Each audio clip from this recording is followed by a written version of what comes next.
kod tielo modolore mong'ere gi dongere kaka club foot. Medore kaunti wa Migori, jolony mag thieth ji oganda mondo many thieth ne nyithindogo kapod gitindo mondo mi orienegi tiendegi kaka yor konyogi e weche mag wuoth. Jojuma miwaler.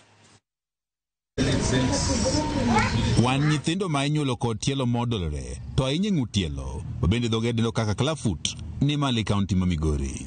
Lipot mogol kod migawo mar thieth e kaunti ma Migori yango ni nyithindo ma inyuolo kod tuoni kata ng'olni maromo kind 6 kod 8 chope kuonde thieth e kaunti ma Migori kamanyo thieth e juma ka juma. Maromo 18 mag nyithindo ma inyuolo kod tielo modolore ni kata club foot yudo kony ka okalo kuom thieth e osiptal ma giwuoth makare kaka ji mamoko monyuol ka onge kod kit ng'olni. Onyuole to wachako sano to wa correct monge surgery. Mako mana momis biro ir daktari makoro biro nwa modeko eminyalo tere surgery. Mano kora wacho ni higa 3 higa 4 nyaka joma dongo ma higa 20 pod inyalo correct through surgery.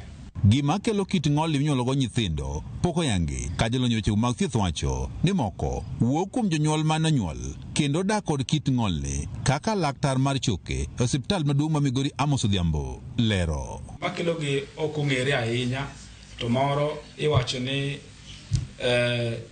miyo kata ng'ama dichuo onyalo wuok kuom janyuol nyaka ir nyathi monyuol. Odhiambo ni en kit ng'ol ma inyalo thiedhi ka nyathi pod tin kendo ka oweye ma obudho to bedo ng'ol ma nyaka chieng'. Sama nyathi onyuol en gi ndalo 1 kata en gi ndalo 9 wachako thiedhe up to nyaka dweche 2. Gombo mondo jonyuol duto ma mochiegni nyuol kata magombo nyuole osiptal moro amora mondo ka nitie shida moro amora ma jolony matiyo osiptal ofwenyo to yot mondo walose kapok obedo mang'ongo makoro konyo tek. Kata bed ni kit ng'olni mar tielo madolore ma inyuolo go moko kuom nyithindo nyalo thiedhore e osiptal, moko kuom oganda dongo kod kit ng'olni e ngima giduro nikech rem ma jonyuolgi tero mondo giyud thieth e sama owinjore.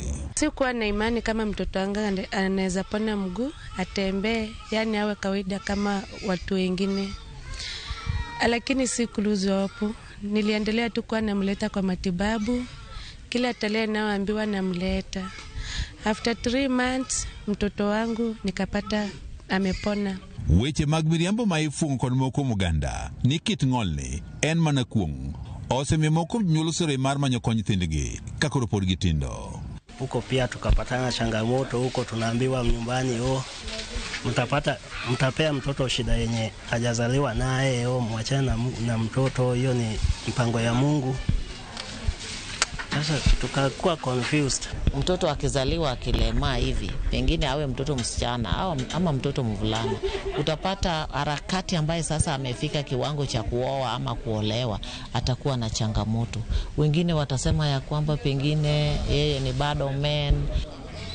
The world do deny us, they don't like us. Asko ongo mane nyuol kod kit ng'olni kendo dak kod kit ng'olni bang' rem yudo thieth machon yuago ang'e.